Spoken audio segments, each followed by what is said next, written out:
Welcome to the Abby Money Reveals show. This is where we speak, we are real so that we can live. We thank God for another Monday.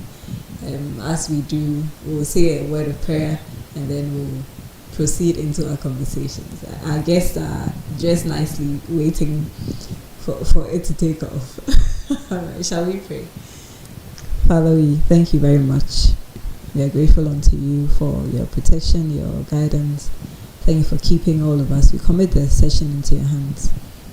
We know you're here with us.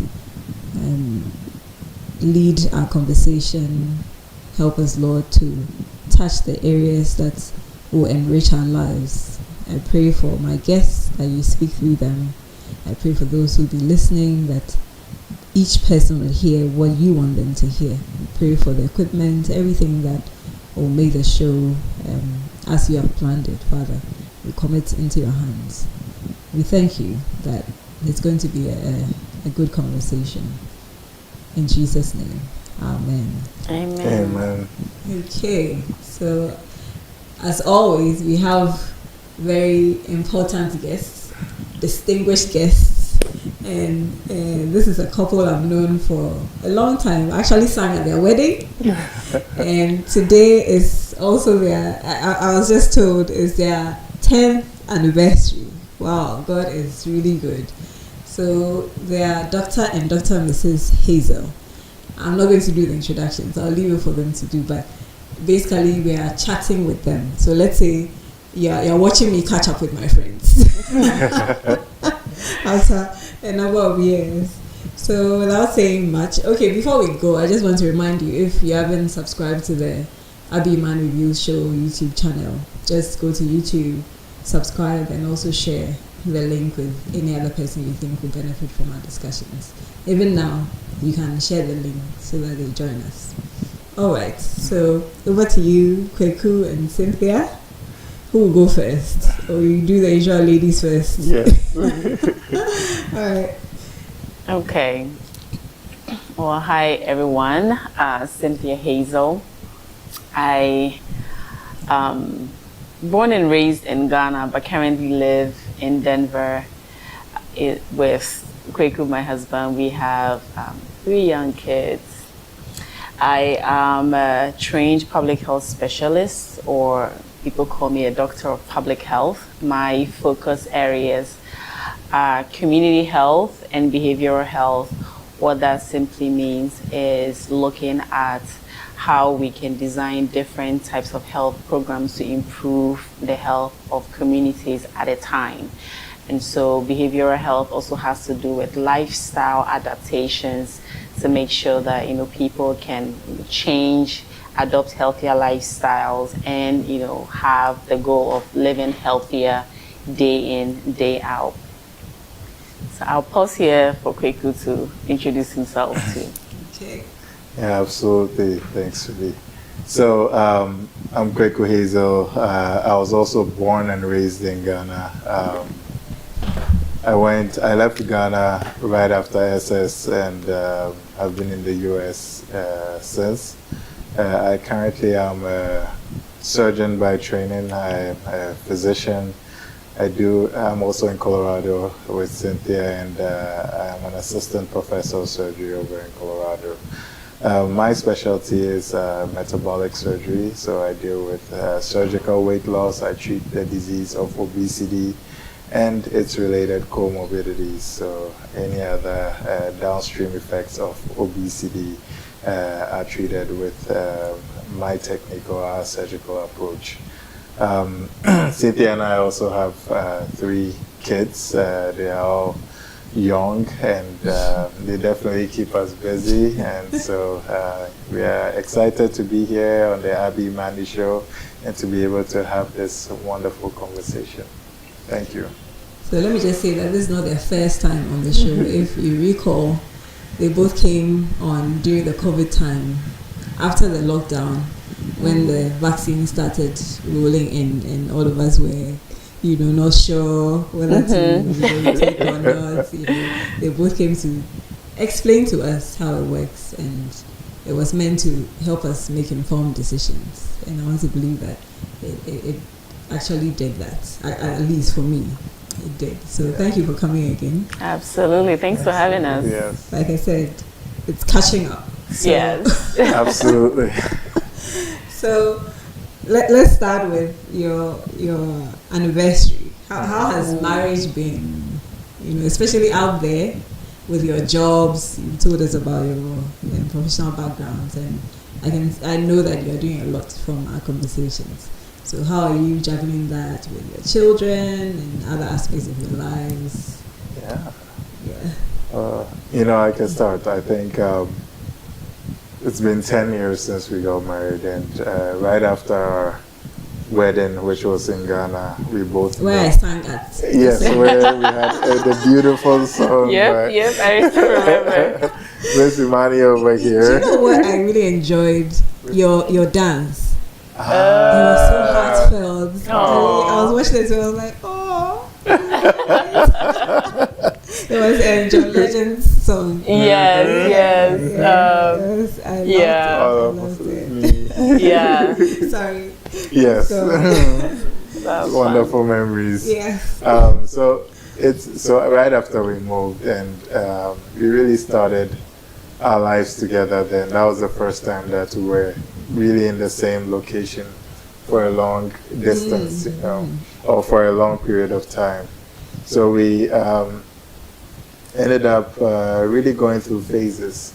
We had a phase where it was just Cynthia and I. We didn't have kids, and we got to do a lot of things together. Then we had a phase where we entered the childbearing stage, where we started having children, and all the challenges that came with that. We also had a phase where we're either training or in school, and then we had a phase where we're out working in our careers, you know.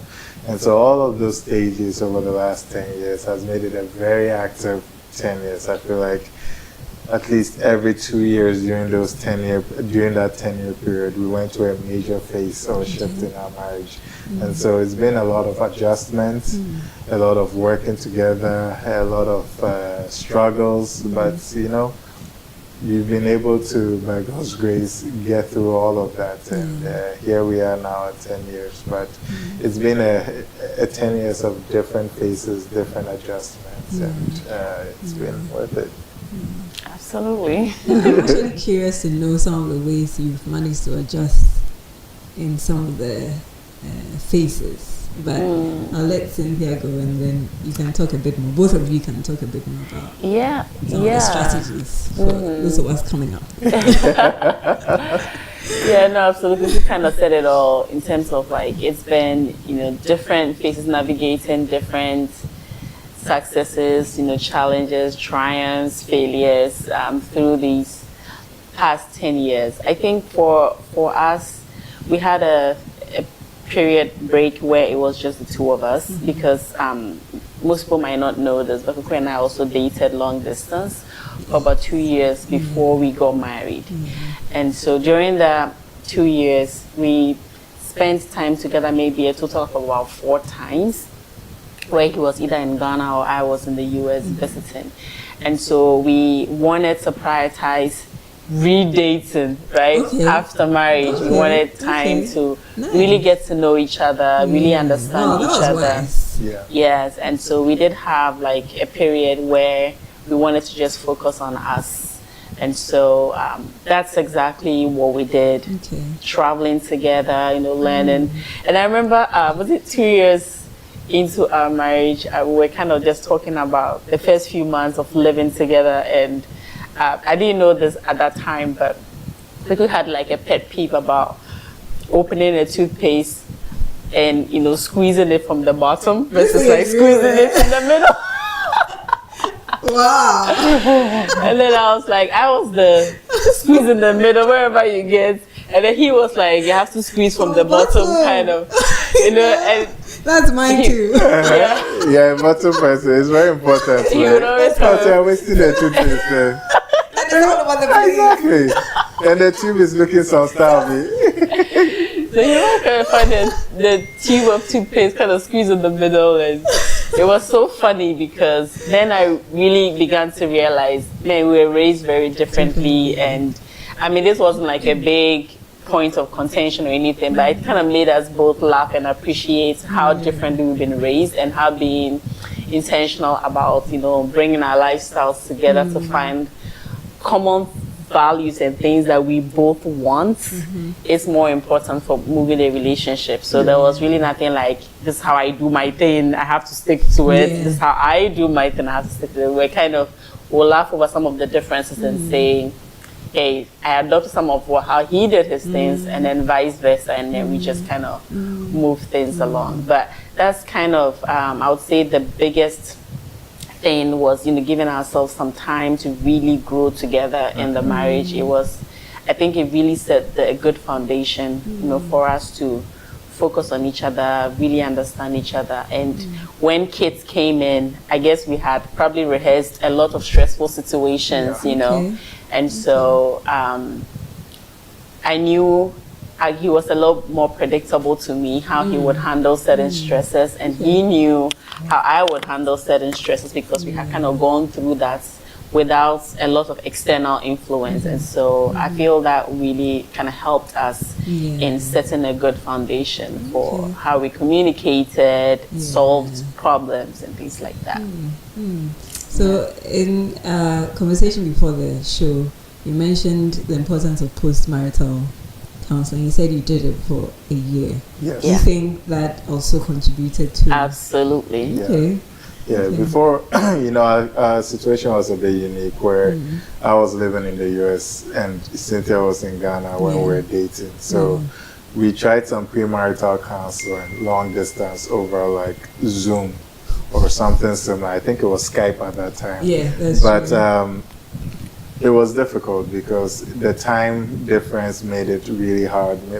My career and the training I was going through also made it really difficult, but we did what we could, and Cynthia really pushed forward with our the pastor who was doing this, and we were able to have some sessions before I came to Ghana to get married. And when I came, we had, I think, 1 or 2 in-person sessions before the wedding. But we knew for sure that that was not enough. And so once we got married and we were actually together in the US, we joined a group in our church that offered post-marital counsel, not just for new couples, but for couples at different stages. So during that counseling, we had people who were married 1 year, people who were married 5 years, 10 years, and 20 years, all in the same group. So it was a couples counseling kind of deal group.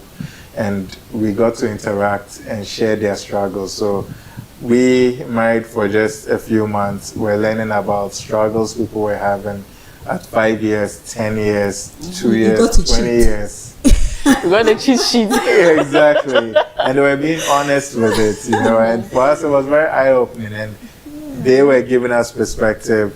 They were also learning from our perspective because we also reminded them of what they were when they just got married. So I think that interaction we had the first 2 years, first year and a half or so of marriage, really played a huge part because that's when we're figuring out how to live together, how to be married.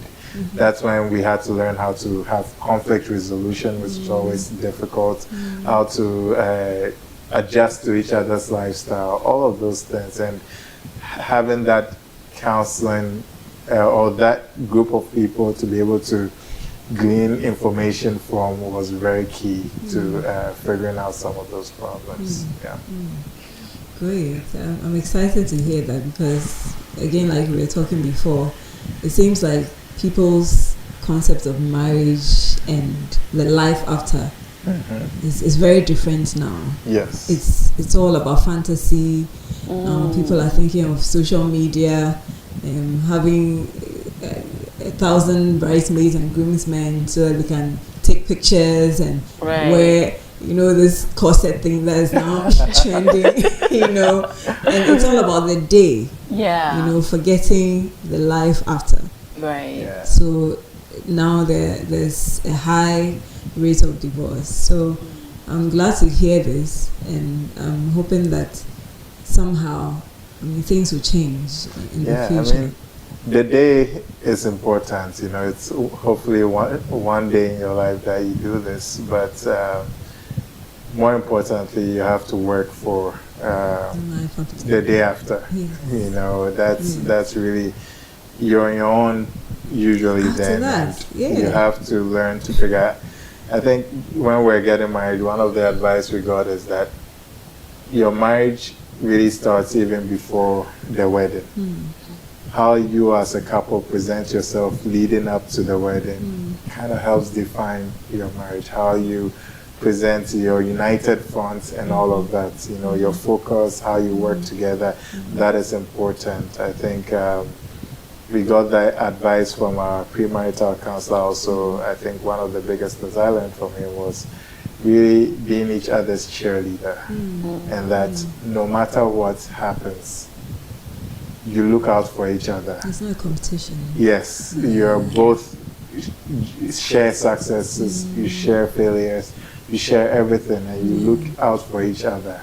No matter what happens, you are standing behind your spouse. Whether they are looking good or they are looking bad, you are the one standing behind them and cheering them on.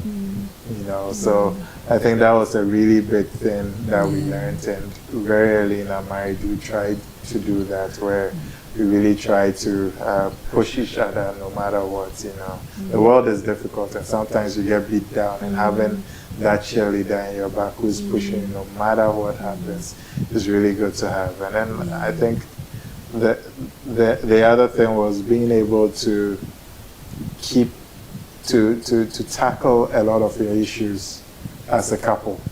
You know, I think maybe moving to the US together helped with that, forced us to that. You know, a lot of times people exactly, you know, being able to really work together to solve your problems. Rely on each other, rely on God. Obviously, you can seek external advice and help, but usually that needs to be an agreement between both couples. Say, hey, you know, this topic, maybe let's ask or talk to your mom, or let's talk to my dad, or let's talk to your pastor. But it usually is an agreement between that. But for the most part, you know, when you have difficult situations that you need to work through, you need to start together and work together to get through it. And so I think being there forced us to do that, because we didn't have access to the people that we've used our whole lives for, that our friends, our families. So we really learned to work through issues together, and that was very key early in the marriage, to learn to do that. Before you come in, what I'm hearing is understanding. From both of you, I can see that you've chosen to understand each other. And I feel like that's very important. Even what you just said about the point where you decide you want to talk to somebody, the two of you agree on who is going to be when. I think it's really crucial. You know, otherwise you be working in isolation, and that doesn't bring unity between. I'm learning from this. To emphasize that point even more, I think what makes that easier to do is trust. Like you sometimes, you know, hear about couples who don't agree on other things, and, you know, maybe finances, how they've chosen to raise kids and all of that. But when you drill down to the root cause of why they're basically in a marriage but pursuing individual goals, is because they don't trust each other. So Kweku and I, like from the very beginning, we checked in about everything, no matter how trivial, you know, or big. And I think over time, just doing that, I can almost guarantee that when I see something in a store, that he's gonna like it, you know, that now I can, you know, buy something and I know that he's gonna be happy about it.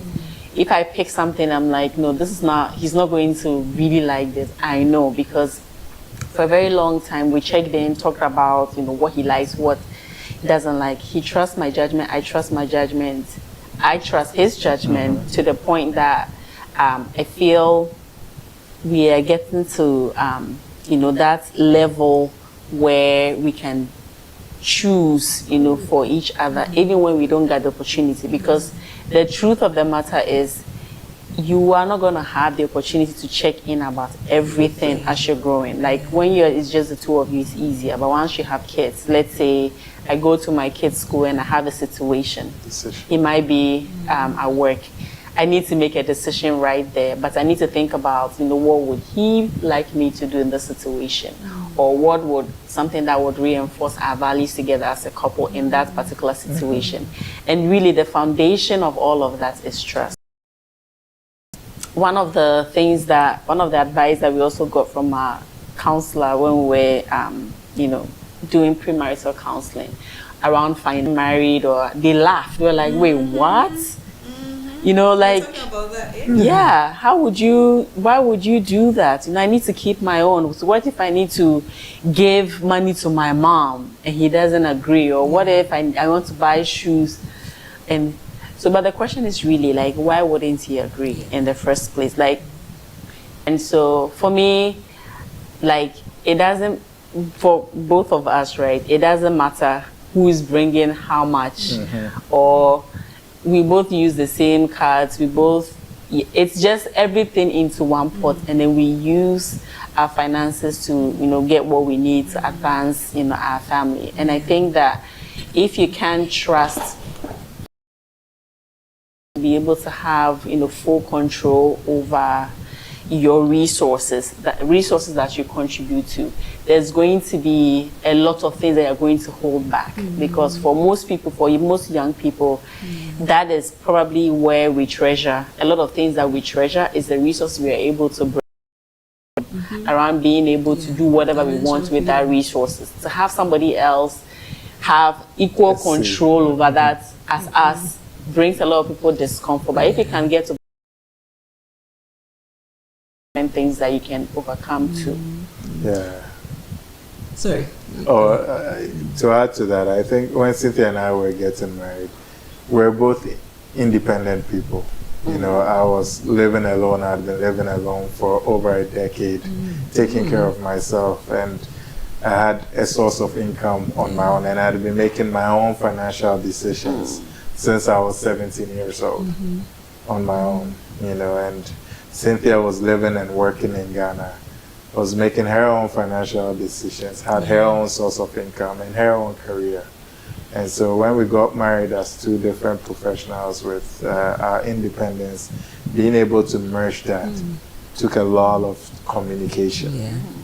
We had to figure out what our shared goals for ourselves, our family are going to be, and base all of our decisions towards those goals, or with those goals in mind. And for us, I think that was one of the critical decisions we made, is really being able to join our resources and share them and advance them in a unified manner towards our shared goals.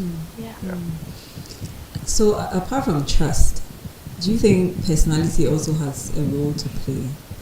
Because there might be people who are strong-headed, and they know that this is good, but like you said, they're not ready to let go of that independence, to do as they please with their money. Could that also be an issue apart from that? Definitely. Personality plays into decision making on all levels, but again, like, if you describe yourself as somebody who's strong-headed, or who's somebody who likes to hold on to your independence, the reason again is why. If that is the kind of relationship you had with maybe your siblings growing up, it's probably because when you are not there, you don't trust that they will look out for your interests, right? But once you get married and you have a spouse, who better than your spouse to have your back at all times? If you can't trust that, that's where you're like, but no, you need to protect your own and things like that. So it still comes down to, how do you build that foundational, how do you build that trust to be able to make that the foundation of your marriage? And trust comes with transparency. Like, you can't say, I trust you, but you don't want to be transparent. Exactly. You know, it doesn't go together. And so if you can just start making transparency one of the core values, you know, that you share as a couple or in your household, that's what we all know what is going on here. You know, then there's no reason for hiding. There's no reason for I am strong-headed, because really, why would you not want to proceed? Because maybe you don't have a full understanding of what is going on, and so you feel the need to always protect something that you think somebody might take away, or whatever the reason is. But the foundation still of that, Kweku and I have very different personalities. You know, I'm very extroverted, you know, and I would say, is a little more introverted, unless like he's in a very comfortable situation, right? But I very much embrace his personality, because he compliments me in ways that I wouldn't have the full knowledge, you know, to navigate certain situations, and then vice versa. To be able to still find and trust that the only reason he's probably not come to the table yet is because he needs time. If I believe and trust that, then I give myself that time that he needs. So I think it still comes down to, do you trust each other? And any relationship, transparency as the foundation is not going to grow, because at the end of the day, you need to be able to trust that when you're not there, your partner is has your best interest, and is looking, you're always going to be in protective mode. You're always going to look out for yourself as an individual first. Yeah, I was just going to say that selfishness. You can't want to be in a marriage with different experiences or come from different households. Some people, they've watched everybody in their family maybe engage in a marriage, and you know, some people have had either previous marriages, previous relationship, or have been scarred or hurt by people that they loved.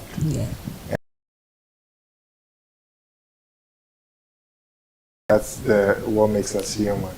Our experiences, and nobody's experience is the same.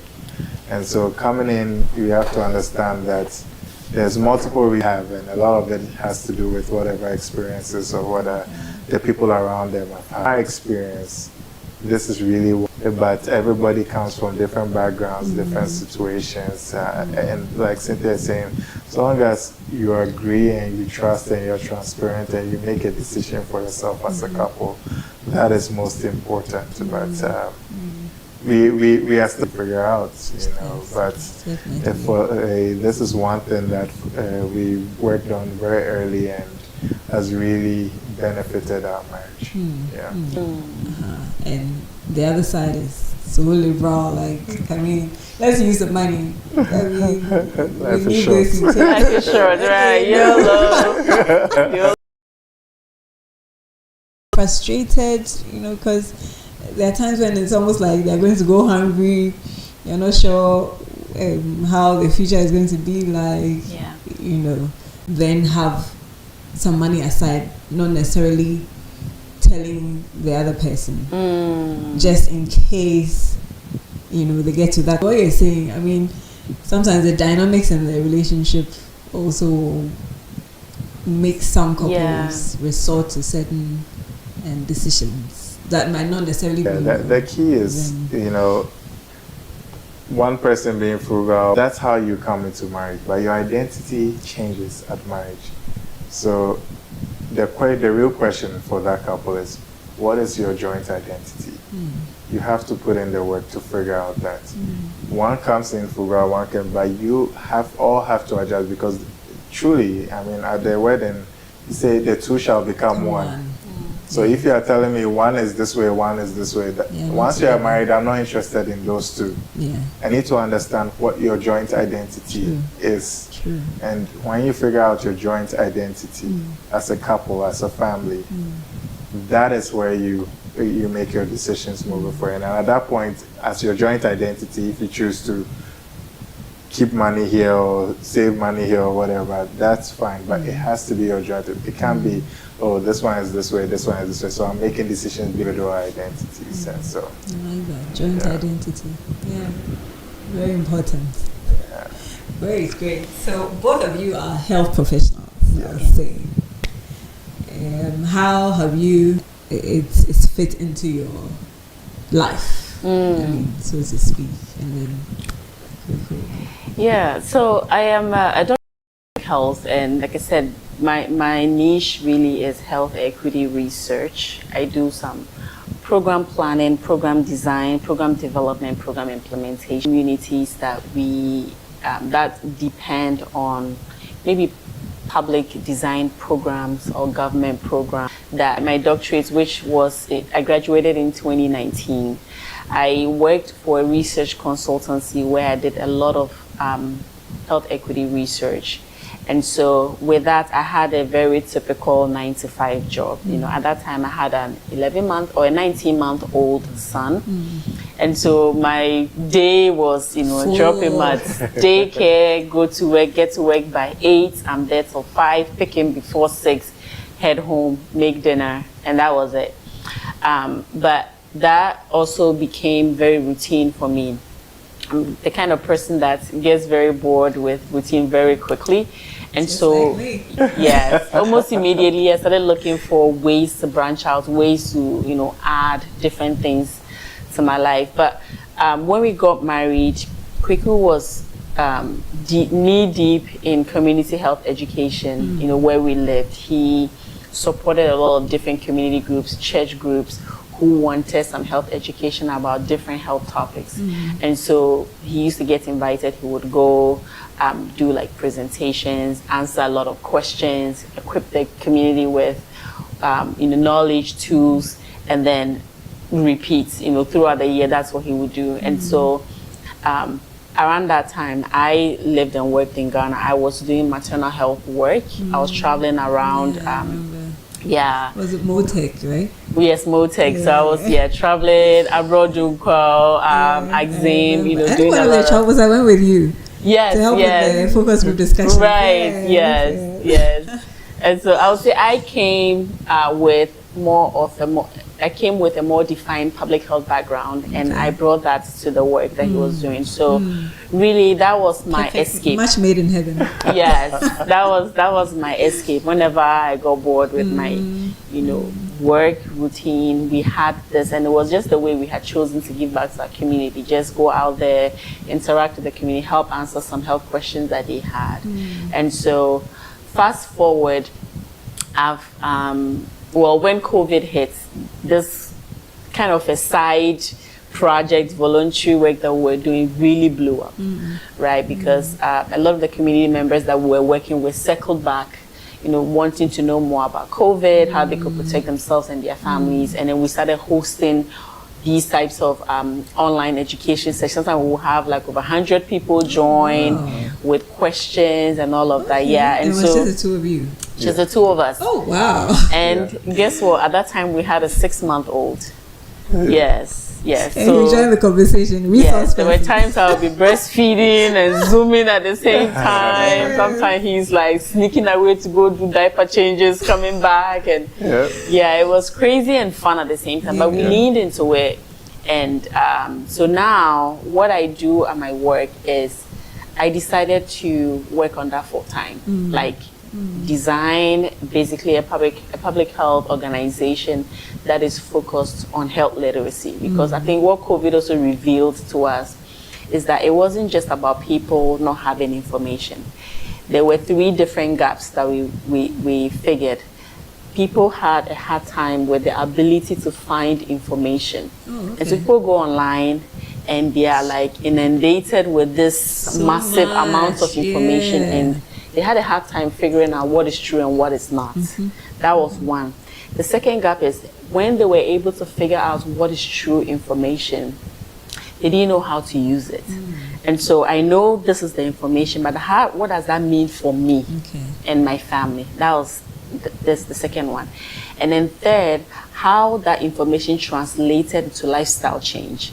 And so once I use that information to come to a decision making, how does that impact my decisions on a day-to-day moving forward? And so we identified these 3 areas, and we came to the conclusion that health literacy, which basically is defined as literally the ability to find, understand and use health information for decision making.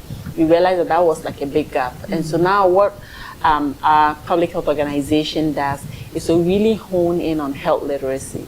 How do you get people to really sift through information and find out what is true and accurate?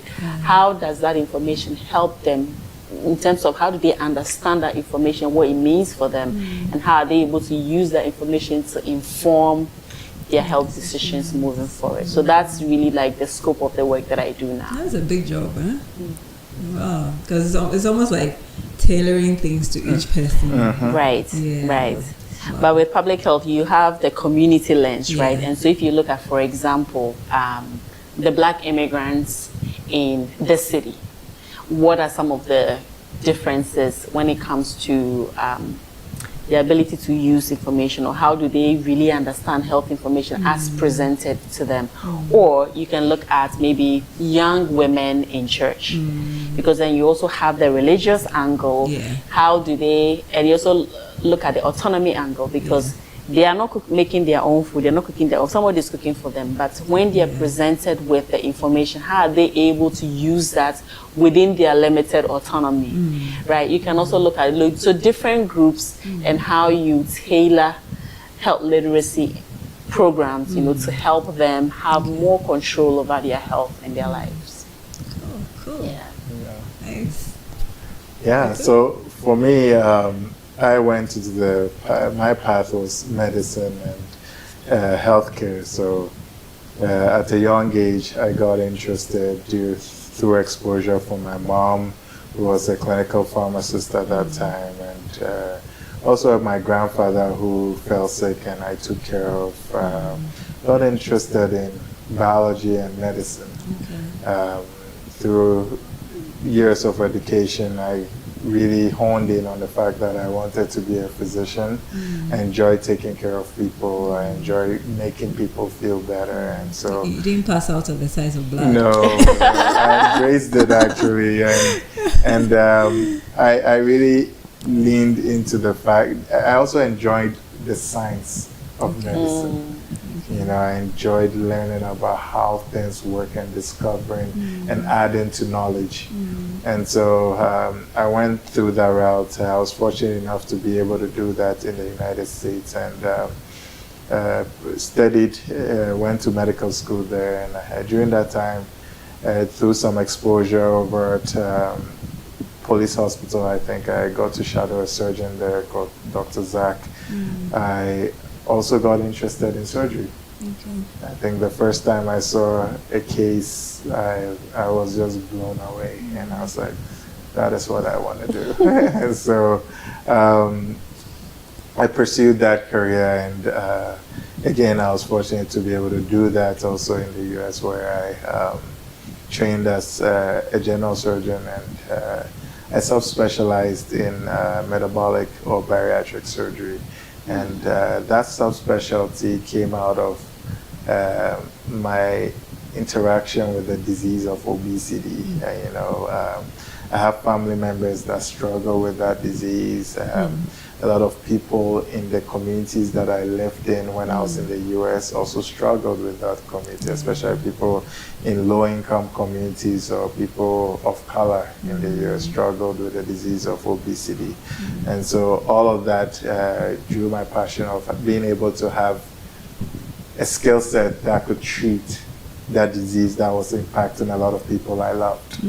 And so I decided to specialize in that, and also I enjoyed the techniques and the tools that were used to treat that disease. You know, it's a very exciting field of minimally invasive surgery where you get to do robotic surgery and all of that kind of stuff. So all of that was exciting and intriguing. So I subspecialized in that field of surgery, and started my working career as an assistant professor, being able to teach, being able to do my clinical work and operations, and then being able to do some research around these topics. And as part of what I do, I collaborate with Cynthia quite a bit, because my interest is also in public health education, Preventive, health yeah. literacy.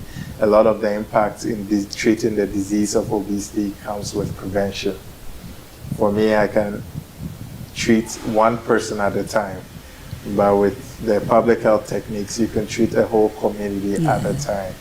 And prevention is always better than curing the disease. So really being able to do both makes this more meaningful. You know, I'm able to work with Cynthia to help prevent it, and also on the other end, if people are unfortunate and are presented with a disease and are struggling with the disease, I have skill sets that can help them manage the disease of obesity. And so that is my path, and that is how we collaborate. Cynthia is being modest, but she's really a public health entrepreneur, and her organization, which is called the GD Project, has been doing some really good work, and I've been fortunate enough to be able to work with her on that. We talked about that earlier. So where from the name GD? Why the name GD is tree, right? Yes. As in believe. Yes, great question. So the GD project, GD really means trust, right? Okay. Trust, faith, belief. It's all related. Because when you use GD in tree, GD, it means belief. Or sometimes when you're struggling with something and they say, GD, have faith, right? Or it can also be used as a verb, like GD, like trust that this is going to happen. And so Jimmy D, exactly. Yeah. Trust me. So we adopted that name for the organization, coming from all of these different angles. That one, the communities that we serve are historically underserved, right? Or historically marginalized, or historically discriminated against in the US. And they so, know it. yes. And so the Black community has been the community that we have focused on the most. That includes the African American community, the Black immigrant community, and also the Black refugee community. The refugee community, they are basically also immigrants, right? But then there's all these like different nuances when it comes to health that people, struggle with. For even people who move to the US, acculturating to the healthcare system can in of itself present a barrier for them utilizing health services. So typical example, like in Ghana, when you're sick and you go to the hospital, you get treated, and most people, that is like the path they take, right? You're sick, you go, you're sick, you go. In the US, there's primary care physicians who become more preventative, in the sense that you see them once or twice a year to discuss your health, what you're going to do the next year, how things are going down. So they catch certain things that we don't wait till the sick. Even this simple difference in how healthcare systems are structured in a lot of countries where immigrants come from can in of itself be different. I mean, in the US, there are people who, when they're sick, they go straight to the emergency room because they see that as similar to what they do back home in their countries, right? But you go to the emergency room, at the end of the day, you are presented with a $10,000 bill, and they're like, wait, I just went to see a doctor. But no, it's that fundamental misunderstanding about what this is supposed to serve in this country versus maybe what it was used for back home. And so there are so many different things when it comes to like the communities that we serve, that we choose to bring those skill sets to support them to really understand and acculturate. Now, from a health equity standpoint, because I was living and working in Ghana before, I worked the equity issues that we dealt with was really along rural urban lines. So we're talking before about how there's always shortages of healthcare workers in rural areas and versus urban areas. Sometimes people in rural areas do not have the basic health information they need to be able to make certain decisions. In the US, some of those lines are very hard around racial lines. And so, for example, if you're Black, or maybe you're brown, or you don't you are low income or you have like low levels of education, there's so many different things that can present as a barrier to you accessing quality health care, you know, simply because you have, or you're not fortunate enough or advantageous enough to have some of these things working in your favor. And so with the work that we do, it's one of the areas that we also focus on. I think we are also in unique situations being healthcare professionals, being raised in one healthcare system, Ghana, and being practicing in another healthcare system, and being able to experience both places. And you know, injustice, once you see it somewhere, you're able to see it everywhere. Yeah. You know, the U.S. has its unique set of issues that create an unjust system, but you can find versions of that in every place. Here in Ghana, there's people who struggle because of different things, whether it's economic, rural, urban, education, whatever it is, and they tend to bear the brunt of the consequences from a health standpoint due to that injustice. So that is one thing I noticed, is once you see, you can't unsee, and once you experience and you learn about injustice, you're able to identify it in different populations. It's hard to turn a blind eye to that. You know, it's very humbling to really to be able to be in this space and to be able to work to address some of these issues. You know. So, still looking at the word GD, so you are helping them understand the system. I feel like I didn't circle back on that. Okay, right. So with all of the work that we're doing, right, it's kind of bringing some level of hope to people, right? So first and foremost, believing in yourself is very fundamental to being able to thrive, because there's sometimes that idea that, oh, I've tried everything, you know, I'm giving up, there's nothing more I can do.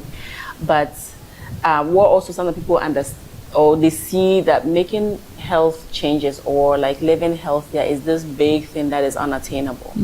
One thing that I tell people that, you know, health is cumulative. So if you took a walk today and you didn't take a walk tomorrow, it doesn't mean that why you failed tomorrow and so that's the end. You know, take a walk on day 4 or maybe do something else on day 5. It is all going to feed into your health. And so we work a lot on people's self-confidence that you can make small changes. Like GD said, you can do this. That's one. Kweku and I also have to present a trust fund. Like the kind of trust that the community places in us is not something we take for granted at all. We are very protective of the community and make sure that what we say is accurate. We do our homework before we go say something. Everything we do to help, that the intentions are right. Would we get it right all the time? No, but we always go in with the right intention to support people. And so that trust, that GD that they've also placed in us, is something that we have to take and leverage. Again, people also need to have faith in their own communities. That, because again, I'm a public health specialist, I also have to let people understand that going far doesn't only depend on you. You have to be able to look at the community that you're living in.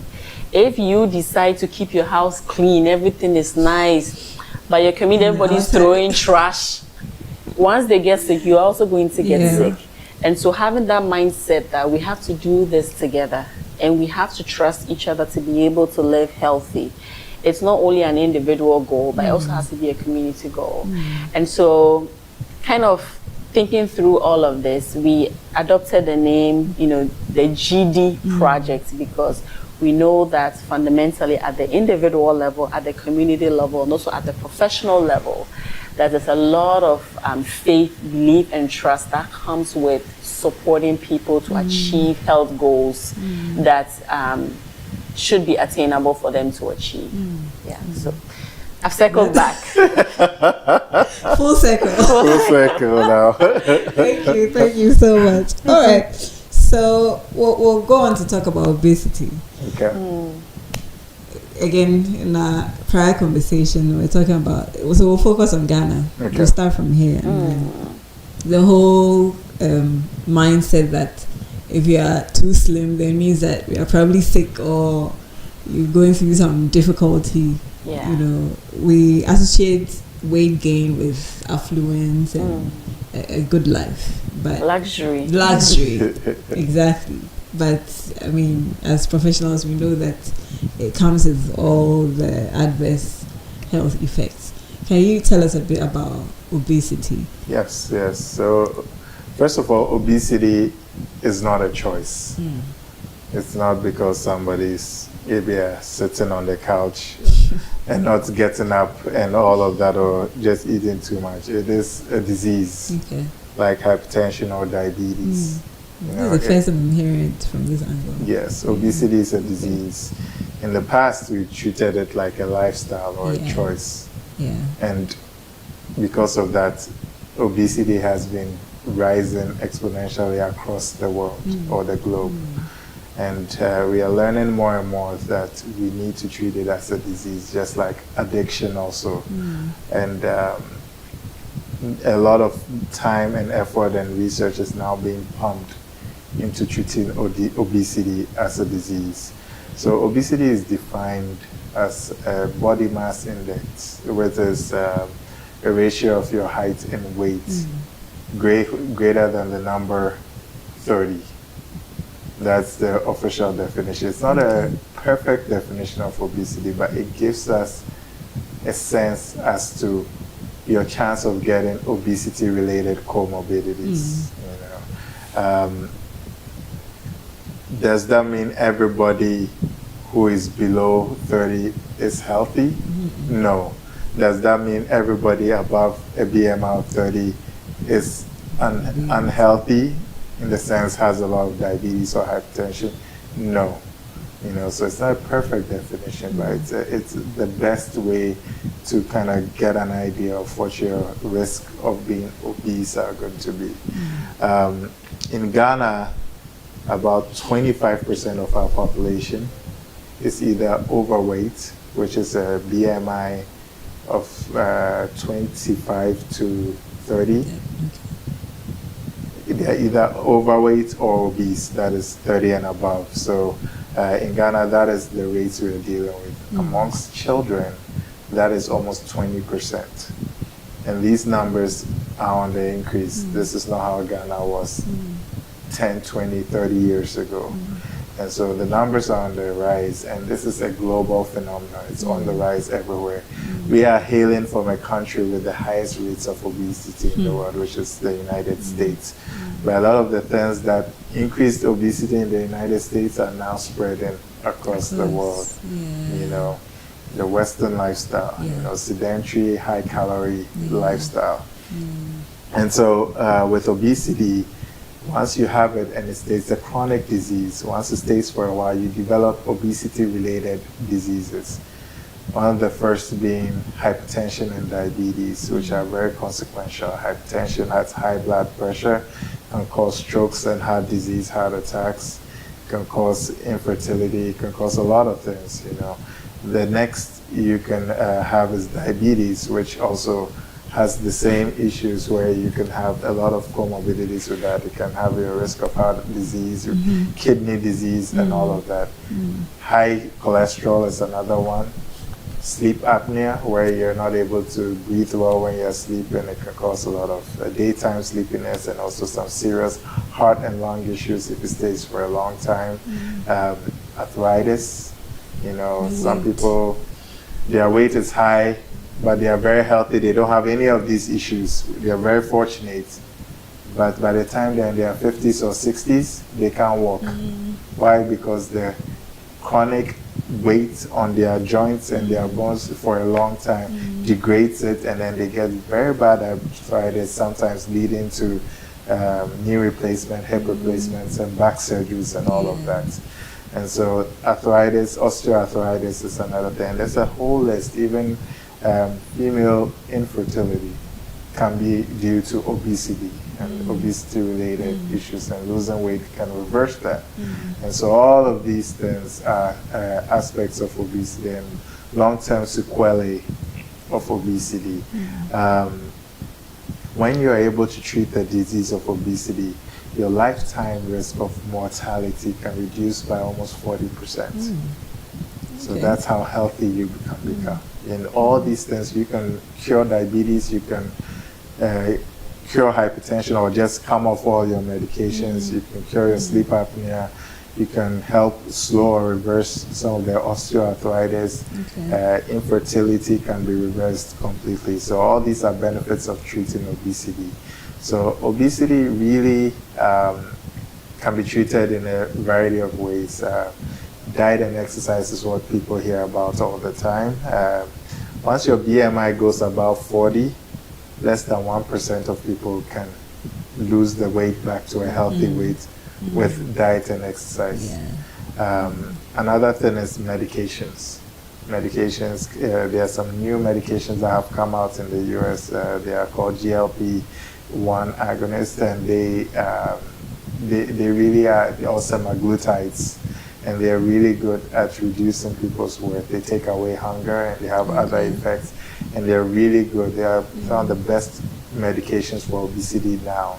Very expensive. It takes away hunger. Yes. So you have to consciously eat. Yes, they take away hunger. That's one of the mechanisms in which they help with obesity. Because the reason a lot of people fail diets is the hunger comes and it's so strong. The sensation. Yes, that they give in and go back to their eating, because your body is fighting. Your body has been happy eating a certain way for so long, and then you come one day and you're like, hey, yeah, about to change this relationship, and it's like, according to who? And then you fail. You can do the diet for 1 month, 2 months, even 1 year, but after a while the body went, and a lot of people, like 90+% of people who start diets eventually retrogress. You know. So in that case, do they have to set reminders to eat, or they still have hunger, but what happens is they get full quickly. And they are not hungry as often. So it doesn't like take it away completely, but it reduces it enough that whatever you are eating becomes enough to start to lose weight. And so that is how that medication treats obesity. There are other medications that have been there for a while, but these ones are the best we have right now. Behavioral and psychological counseling, because a lot of the roots of obesity share similar roots in addiction. And so really, if there's underlying trauma, eating disorders, psychological, psychiatric illnesses, these need to be addressed if you're trying to treat obesity. And then lastly, surgery. That's what I do. There are different types of surgery we do. A lot of them are done with very small incisions, minimally invasively. So we use cuts about this size, about 5 of them, and we use either straight sticks and a camera or a robot, and we go inside and we alter your stomach and sometimes also your intestines. And doing that reduces the amount of calories you want to eat, and also reduces your hunger. It also reduces your ability to absorb some of those calories, hence people lose weight. How do you alter?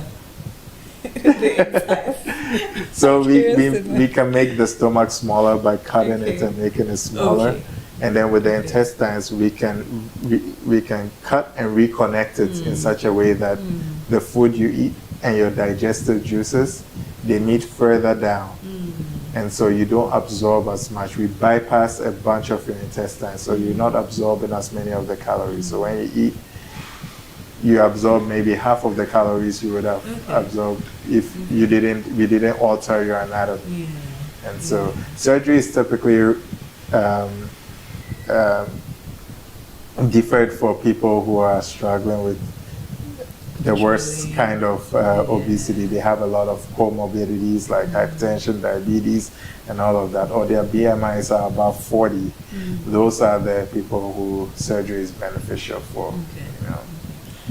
You know, some years ago I watched a documentary on obesity in the States, and someone went through what you just talked about. Yes. But eventually, if I remember correctly, the stomach expanded again. Yeah, so you're right. Your stomach can stretch, but it doesn't get back to its full size like it was. What really happens, even surgery doesn't cure obesity. One thing I didn't mention, obesity doesn't have a cure. So everything that we do, both surgery, diet, exercise, medication, psychological, behavioral treatment, all of those manage the disease. These have to continue lifelong, and all of these typically have to work in conjunction with each other to treat the disease of obesity for the rest of your life. And so with surgery, we can do it, but if some of these other changes are not made, you can fail the surgery and go back. Surgery is the hardest thing out of all the treatments to fail, but you still can fail it. If I did a surgery that prevented you from gaining weight completely, that will end your life. And so we cannot do that kind of surgery because it will literally end people's lives. So there's always going to be a chance you can gain weight.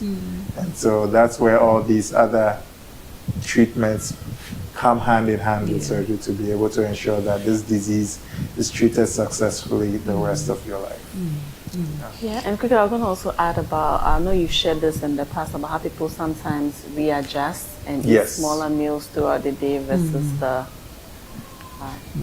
so part of the reasons people fail the surgical treatment is one, not following up with their doctors, because usually after the surgery it's good to follow up with either your surgeon or your primary care physician every year for the rest of your life to make sure that they keep track of your weight. If you're gaining a little weight, they make some adjustments, all of that, treat the disease of obesity. The other is liquid calories. So liquid calories are juices, shakes, smoothies, sodas. All of these things pack a lot of calories in them. And if you're trying to lose weight, it is almost impossible to do it with these when you're taking liquid calories. And liquid calories, no matter how small I make your stomach, it'll still go through. And so people who take those, that they fail the surgery. And then lastly, even though we make your stomach small, you know, when your stomach is small, you can't eat big meals. But what people do is they adjust and they graze. They eat little meals all day long. And so at the end of the day, they have as many calories as if they were eating big meals. So these are behavioral modifications that have to go hand in hand with surgery to prevent people from failing the surgery and gaining weight back or not losing the weight in the first place.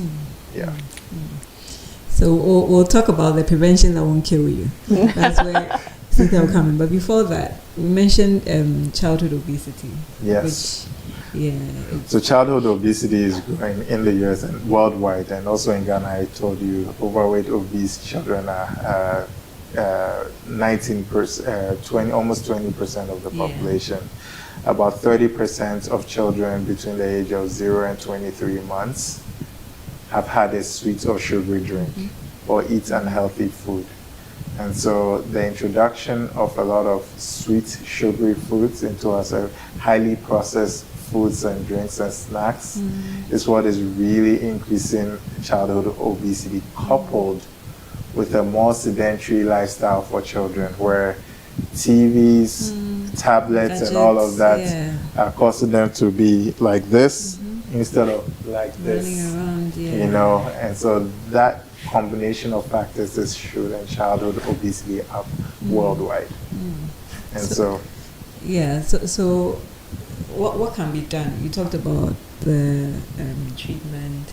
These are children, so now it looks like the responsibility is on the adults now. Yes. To help manage. What are some of the how would you educate the adults to help bring down the level at which it's rising? Yeah, so I think caregivers, parents, whoever is in charge of the well-being of these children really needs to focus on their diets. You know, I think a lot of the sugary drinks and snacks sometimes are used to pacify their children, but cause a lot of long-term harm. And childhood obesity is the #1 predictor for adult obesity. And so being able to recognize that these things are not healthy and shouldn't be used as pacifiers for the children or treats all the time helps. Educating the children at an early age about healthy foods and healthy choices is going to be very important. Obviously, at a very young age, breastfeeding instead of sugary drinks is always going to be better. And then I think being able to decrease screen times and increase activity and activity type play for the children also helps with the exercise mobility aspect of things. And so that combination, and this same combination works for adults too, except the breastfeeding works for adults. You know. That's funny. Well, somehow the men get breastfed, don't they?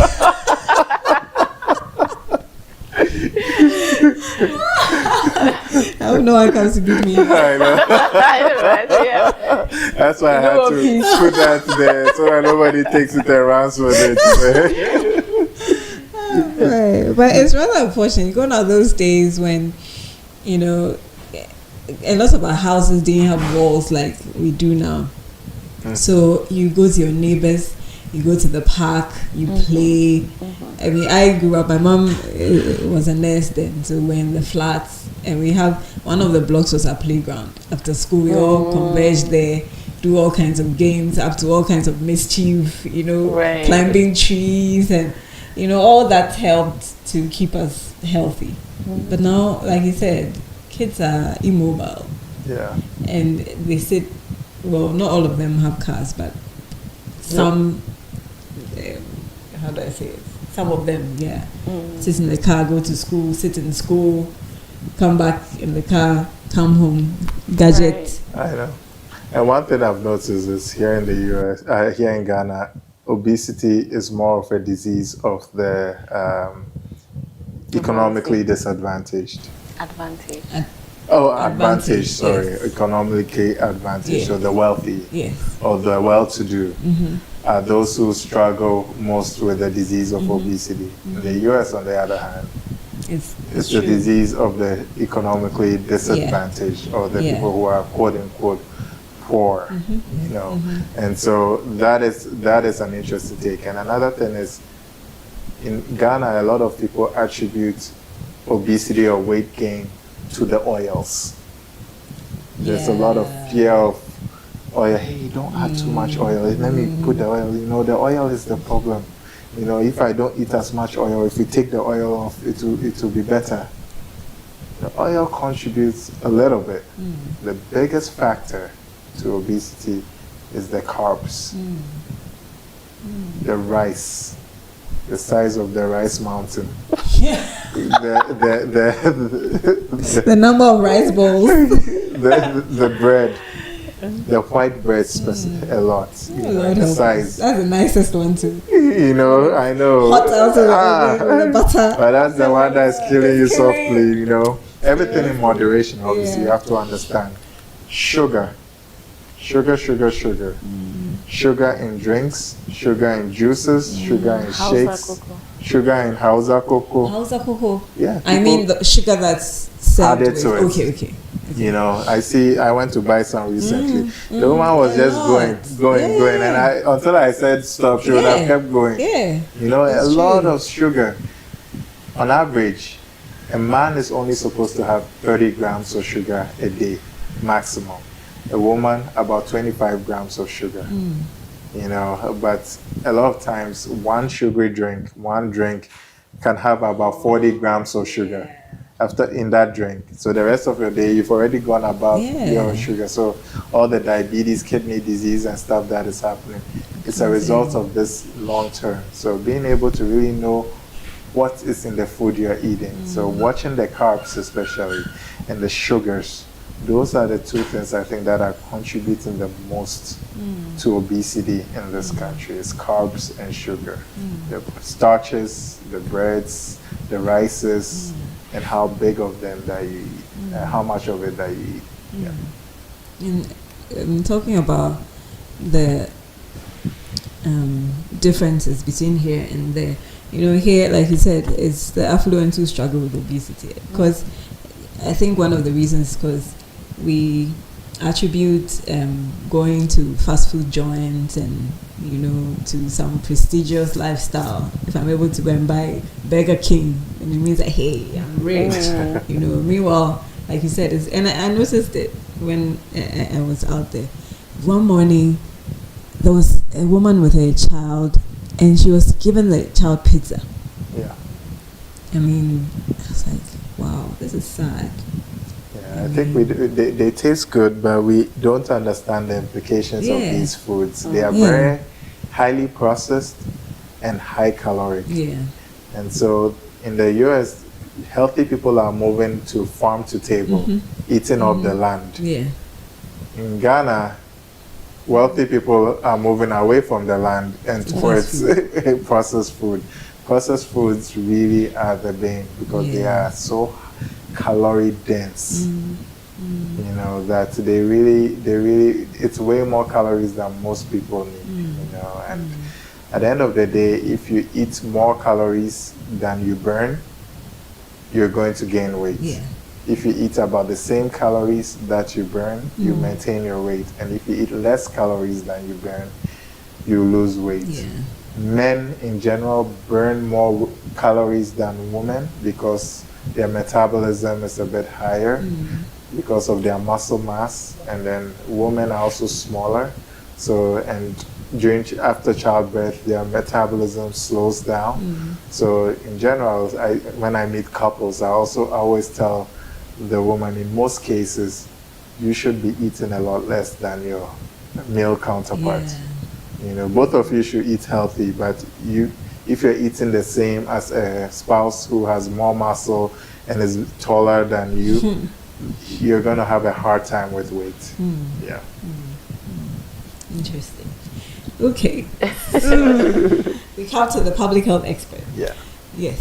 So, in all areas, childhood obesity, adulthood, what are the preventive measures? I mean, we don't want to get to, because like you said, obesity is not curable. We can only manage it. So if we can prevent that and live healthy, what are the things that? So I think the fundamental understanding that obesity is a disease is something that needs to spread across the country.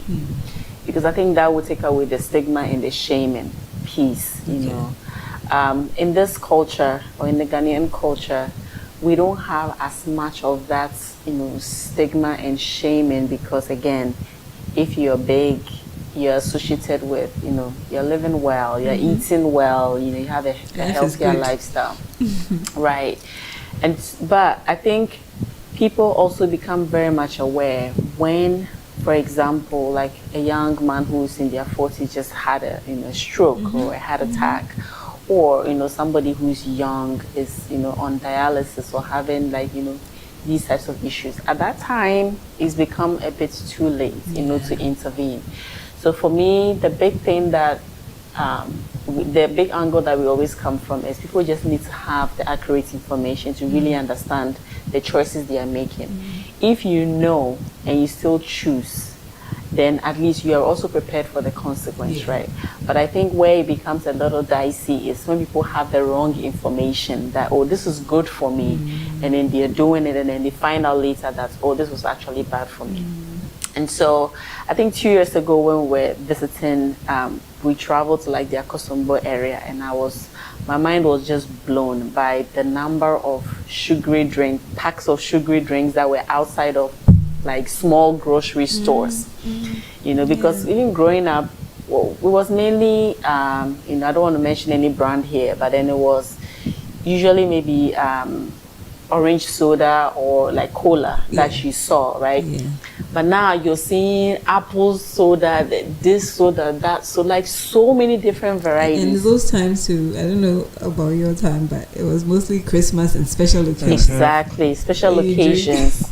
Reserved for kids. And so you look forward to that, during Christmas. You have maybe one or two on the 25th. You share, two people will share one bottle. Exactly. And then you look forward to the next Christmas, But now, like any casual events, you see a lot of these sugar drinks. And so that is a culture change. That's something that is changing. It's no longer like you go to somebody's home, they offer you water. Before you know what's happened, they've brought malts and all of these things. That becomes like how you're received. Casual gathering, bunch of drinks that we are giving out, you know. So I think people don't also understand how empty calories work, because these things, they don't really make you full, you know. So maybe kids are hungry, or maybe you visit somebody, I'm trying to bring you something, they bring you like biscuits and then maybe malt or biscuit and then soda. In 30 minutes to 1 hour, you're going to be hungry again. But what that thing has done is added a whole bunch of calories to your body, but everything was empty, you know, useless. So in a little bit, you're hungry again, and then you add more. So in a day, maybe what you were expecting to eat, yes, you've just packed on so much of it. But I think, again, when Kweku mentioned that obesity has become like a problem of the wealthy, there's also that mindset change that needs to happen. There's a reason why some of these fast food or chains are also spreading across the world, right?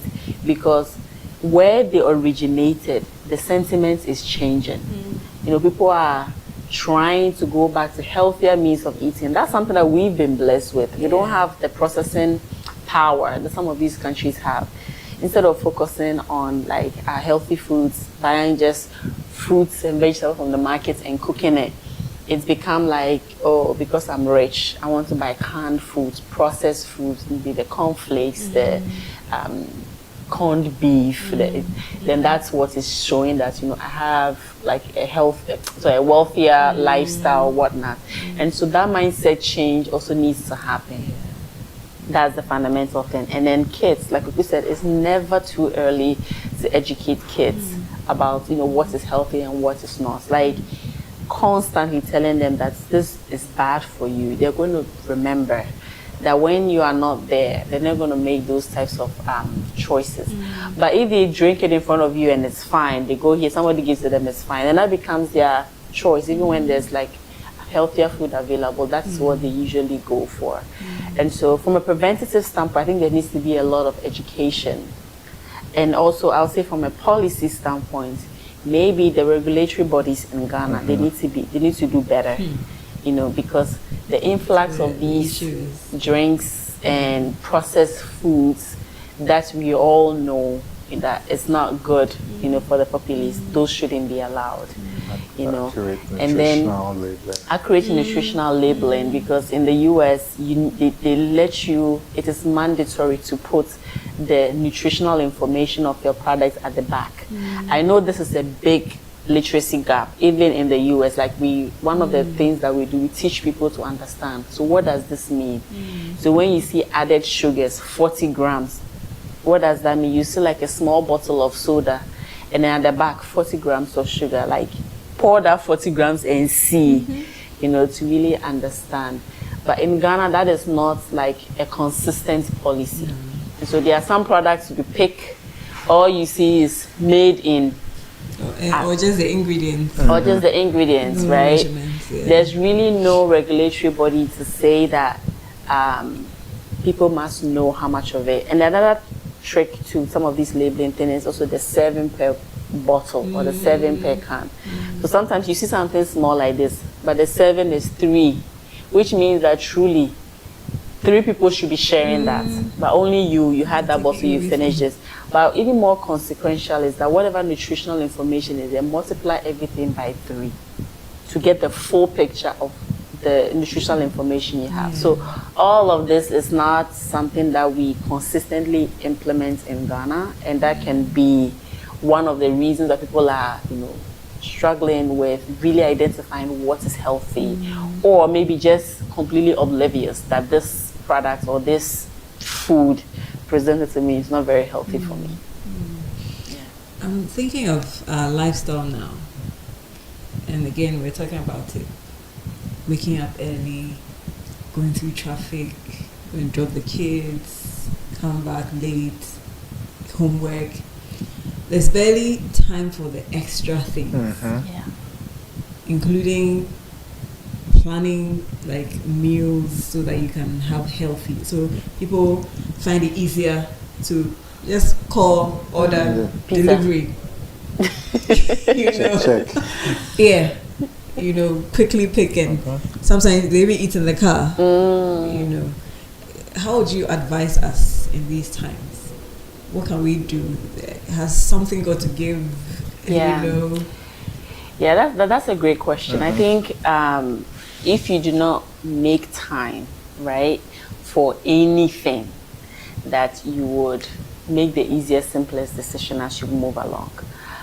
I think what everybody needs to understand is that health is so important until you do not have it. I think that's something we take for granted. Oh, you get up, you can walk. Oh, legs are working, you sit on the toilet, then you pee. Oh, kidneys are working, get up. You go grab this, your eyesight, everything is working. You don't recognize the importance of being healthy until something is not working. Or even you have a family member who begins to struggle with something, not working optimally in their bodies. That's when you really begin to like pause and think and realize. But must they get to that?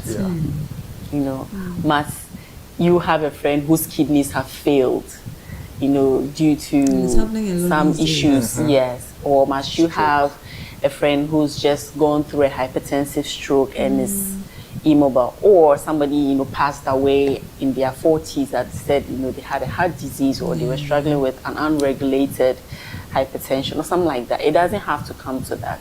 I think recognizing that, again, health is cumulative. If you do, as you make conscious decisions to improve your health, when opportunities come and you do not take them and you make bad healthy decisions too, they could affect you, and sometimes, or in some cases, that can be irreversible. And I think that people realizing that, and if you need a reality check, you can go to a hospital, just sit there and just watch people coming in with different ailments. I think it will give you a more appreciation of the health that you have. And I think having things in perspective also. Just knowing that those of us who deal with people at the ends of their lives, there's not a time where somebody at the end of their life is like, that job or that contract I didn't get, that's the biggest regret I have in my life. Or that party I couldn't go. Or that party I couldn't go. It's usually the time that they spend with their loved ones. And in order to get that time to spend with your loved ones, you have to be healthy.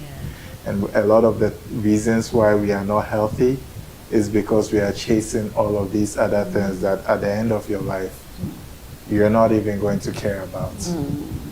And so it's always good to keep that in perspective that, hey, I'm going to step away every so often from some of these things I am chasing, and I'm in this rabbit hole chasing to take care of myself so I can spend more time with the people I love as long as I can in a healthy manner, because that is what is going to matter the most at the end of my life. A lot of the things we are chasing and killing ourselves for, we typically don't care about when it matters.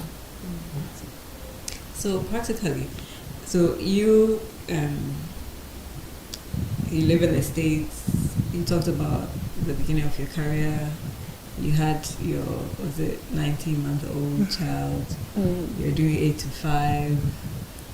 I know the dynamics there are different from here, but I'm sure there might be some things that in both places will apply. Right. How were you planning your life such that you were conscious and intentional about health for both you and your children? Absolutely, in your daily routines? Yes. So I'll respond to this from a diet and also a physical activity standpoint. Okay. So for us, the one thing that we are very particular about is what we eat as a family. As how did we? But that's because they saw us eating it too.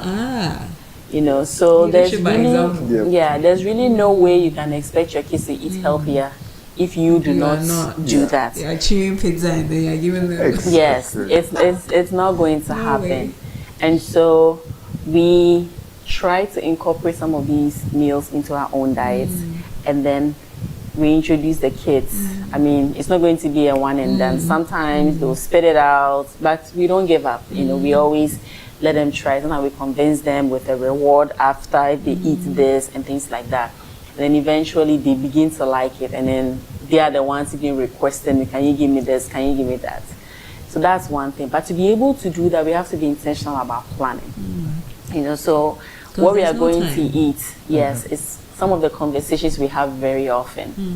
You know, so what are we going to eat this evening? You know, sometimes because I don't want to forget, I actually go write it on the fridge that this is what we are eating this evening. You know, I go into the fridge, I know what is there. If I need to prep something before we leave for work, I quickly do that. Because again, when you have kids, there's really, they can't wait. They come home and they expect within the next 5 to 10 minutes the food is ready. And so we also do, sometimes we have to cook in bulk, you know, especially for what the kids are going to eat. We make more than we're going to eat one night, keep it. And if it means just warming it up. But the conversation around diet and the planning around diet is something that we are very intentional about. Because again, when you don't have anything to eat, you're going to step out and buy something quick and easy. And usually that's not going to be the healthiest option. Or on the way home, you're like, you know what, let's just pass through and buy pizza or buy something, you know, it's not going to be the healthiest thing. So that's on the diet side. As far as, so again, just being intentional and prioritizing, this is what you want to do as a family, right? And being intentional about planning ahead of time. When it comes to physical activity, it's the same approach we take. We are very intentional about getting the kids to walk with us. We take walks a lot. And it's not even too much about just the healthy bit. We just like to appreciate, you know, we love flowers, we love nature. We always want to take walks. We are admiring people's gardens. We do that. And the kids have gotten used to doing that with us. In the summer, we ride a lot of bicycles. It's something we do intentionally, you know, to stay active.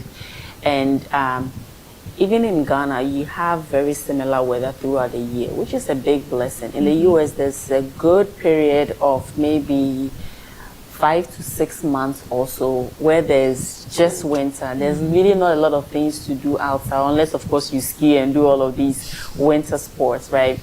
But so how do you still keep active and healthy when you are indoors?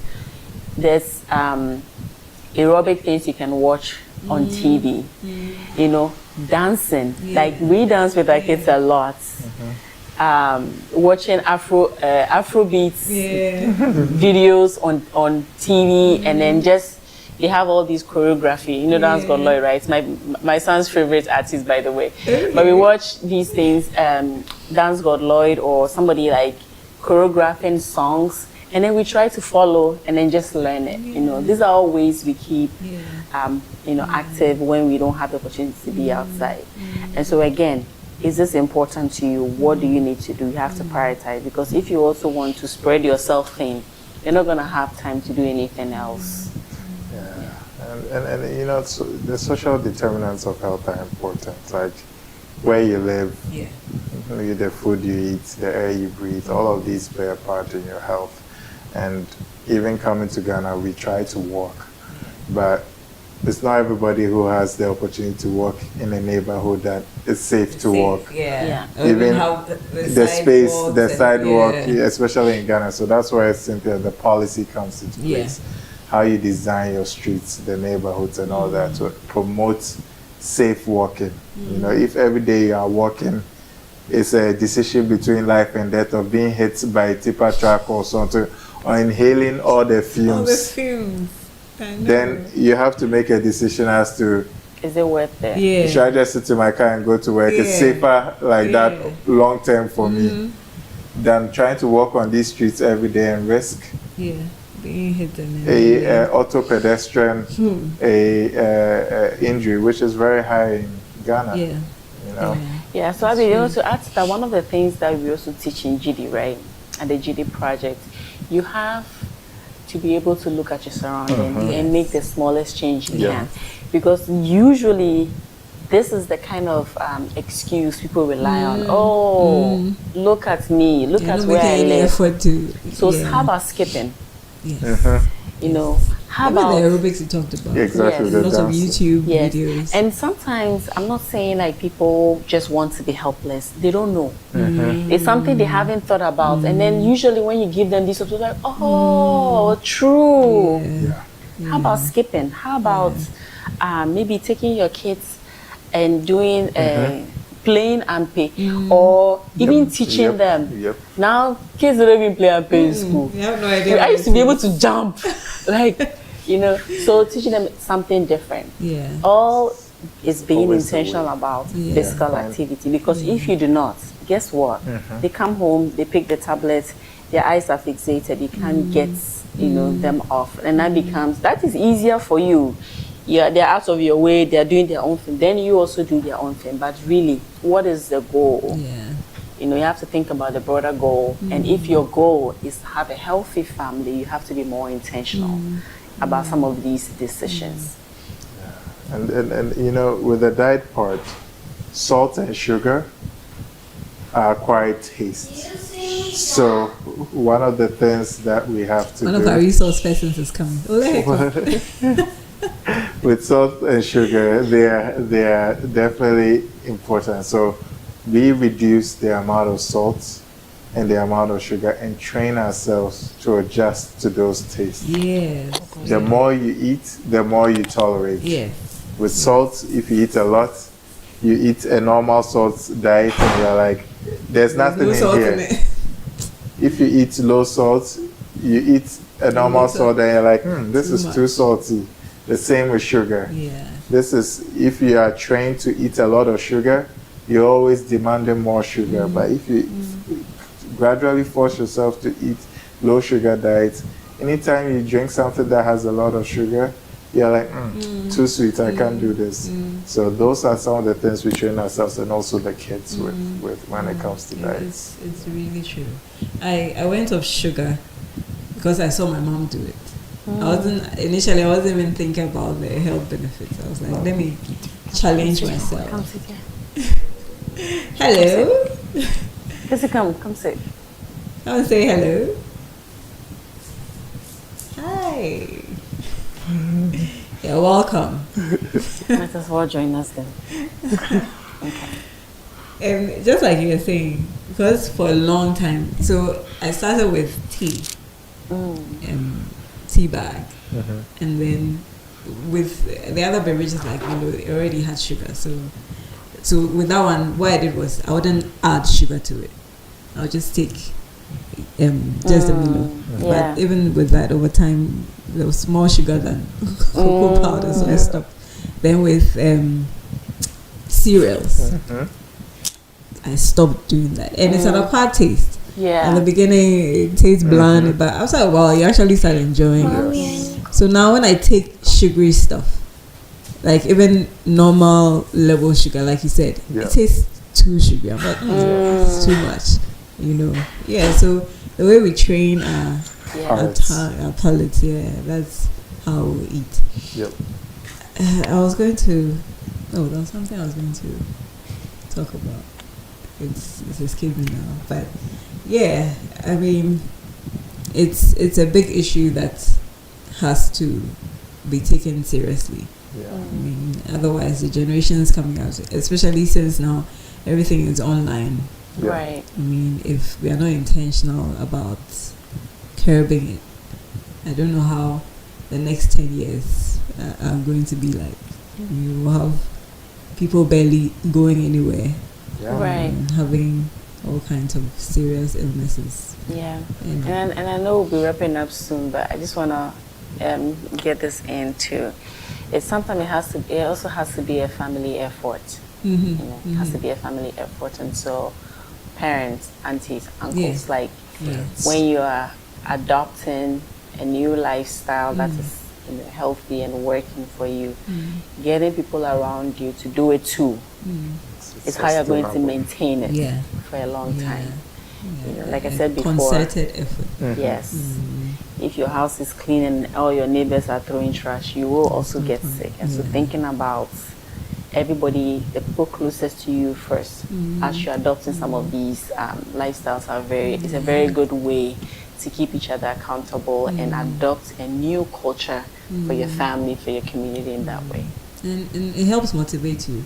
Yes. When you see others do it, you're motivated Yeah, to. that's called collective efficacy. Yeah. You know, we are all able to do this together. Yeah. Great. All right. So I'll take your final word. You go first. Sure. We've talked a lot about our relationship, our health, our careers. I feel like all of these things have tied into each other, and the recurring theme that we see is trust. Trust in our relationship, trust in our community, trust in the work that we do with health. And I just want to leave a note to people that regardless which side of this conversation you're on or interested in, it is possible. It is hard, but it is possible. And trust is always a good foundation to start with. Yeah. So trust in yourself, believe in yourself. Yeah. That you are able to be healthy. Yep. And then Yes, make the move to stay healthy. Yes. Yeah, yes, I'll also kind of emphasize that I think where people kind of fall off is just that it seems like a very big thing, you know, big lifestyle, but start small. Start small, even if it means, for example, diluting drinks for kids. That is a way to start. Instead of giving them the entire thing, start reducing the amount of carbs you're eating little by little. Maybe when you're making jollof rice where the color is not consequential, how about you use brown rice instead of like the regular white rice? See how it tastes. You might just like it, you know. So little changes is how you start. And if you keep those little changes, it makes it more attainable. You know, it makes it more doable. Rather than, because if you think about this big thing that I need to do over the next year, like how people have New Year's resolution, they never even start because it's so big, unrealistic. But start small and progress through that way. It will be a better way to achieve something. And then don't forget to celebrate yourself once you're able to achieve something small. Because again, because I'm a behavioral health scientist, I come at it from this angle. Every small change feeds into the bigger change you want to achieve. And so if you forget to celebrate that and you're waiting for this big change, what if it never happens? You feel like you have failed. And so again, the psychology of behavior change is that celebrate all of the small successes you're able to achieve. It pushes you to add more, and that's how you're going to be able to achieve that big goal you have. How do you celebrate? What do you mean by celebrate? Yes, first and foremost, acknowledge and be happy when you've actually been able to do what you intended to do. So for example, today you decided to make jollof rice and you tried with brown rice instead of white rice. You're going to have less calories with the white compared to the brown rice. Or you decided that, okay, fine, I like the taste of white rice in jollof. Maybe I'm going to eat 3/4 of what I usually eat. When you do that, acknowledge that and be happy that you've been able to do that. That's what I mean by celebrate those small successes. Not that by celebrating you buy another malted. Exactly. That's not the kind of celebration. Healthy celebration. Thank you. But even feeling good, feeling good that I did this. It's a way that you can reinforce to yourself. Acknowledge, because what people do is they don't acknowledge and then they overlook it. So hard your mind doesn't even register that you've done something successful. And so pausing, celebrating that is how you're able to continue, or the motivation you need to try again next time. Great. Thank you so much. This has been a really great conversation. And thank you for having me in your beautiful home.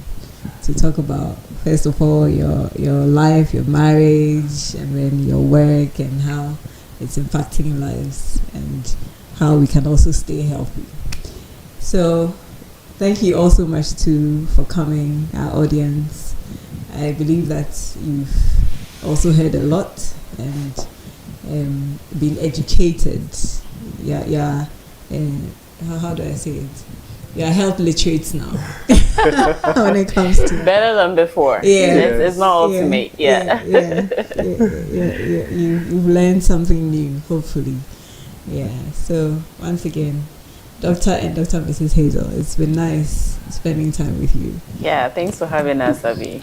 Always a pleasure. I was hoping you sing for us on this show. We'll do it another time. In fact, we'll have to talk about that marriage thing.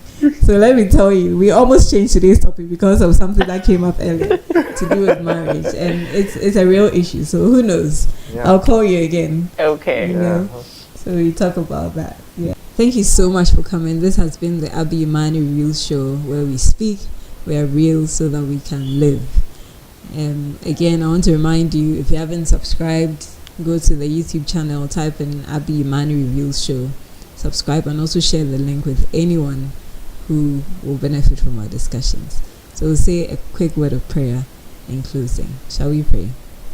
Father, we thank you so much for this conversation we've had.